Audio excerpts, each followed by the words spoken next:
ನಮಸ್ಕಾರ ವೀಕ್ಷಕರೇ, ಸಂಕ್ರಾಂತಿ ಹಬ್ಬಕ್ಕೆ ಮಹಿಳೆಯರೆಲ್ಲರಿಗೂ ರಾಜ್ಯ ಸರ್ಕಾರದಿಂದ ಗುಡ್ ನ್ಯೂಸ್ ಬಂದಿದೆ ಅಂತಲೇ ಹೇಳ್ಬೋದು.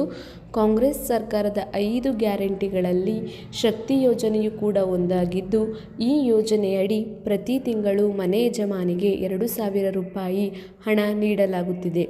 ಇನ್ನು ಬಾಕಿ ಉಳಿದಿರುವಂತಹ 16ನೇ ಕಂತಿನ ಹಣ ಯಾವಾಗ ಬಿಡುಗಡೆಯಾಗುತ್ತದೆ ಅನ್ನುವಂತಹ ಪ್ರಶ್ನೆ ಇದ್ದು, ಈ ಪ್ರಶ್ನೆಗೆ ರಾಜ್ಯ ಸರ್ಕಾರ ಉತ್ತರವನ್ನು ನೀಡಿದೆ.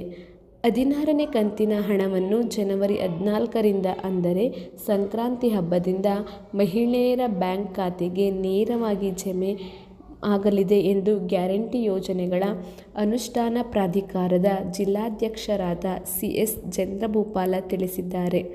ಅಲ್ಲದೆ ಗೃಹಲಕ್ಷ್ಮಿಯ ಹಣ ಮಹಿಳೆಯರ ಆರ್ಥಿಕ ಅಭಿವೃದ್ಧಿಗೆ ದಾರಿದೀಪವಾಗಿದೆ ಹಾಗೂ ಮಹಿಳೆಯರಲ್ಲಿ ಸಾಮಾಜಿಕ ಮತ್ತು ಆರ್ಥಿಕ ಮುನ್ನಡೆಯ ಬದಲಾವಣೆಗಳನ್ನು ತರುವುದರಲ್ಲಿ ಗೃಹಲಕ್ಷ್ಮಿ ಯೋಜನೆ ಯಶಸ್ವಿಯಾಗಿದೆ ಎಂದು ತಿಳಿಸಿದ್ದಾರೆ.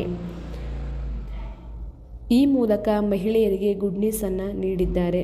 ಒಂದು ವೇಳೆ ನೀವು ಅರ್ಜಿ ಹಾಕಿದ್ದು ಹಣ ಬಂದಿಲ್ಲ ಎನ್ನುವುದಾದರೆ ನಿಮ್ಮ ಆಧಾರ್ ಕಾರ್ಡಿಗೆ KYC ಮಾಡಿಸುವುದು ಕಡ್ಡಾಯವಾಗಿರುತ್ತದೆ.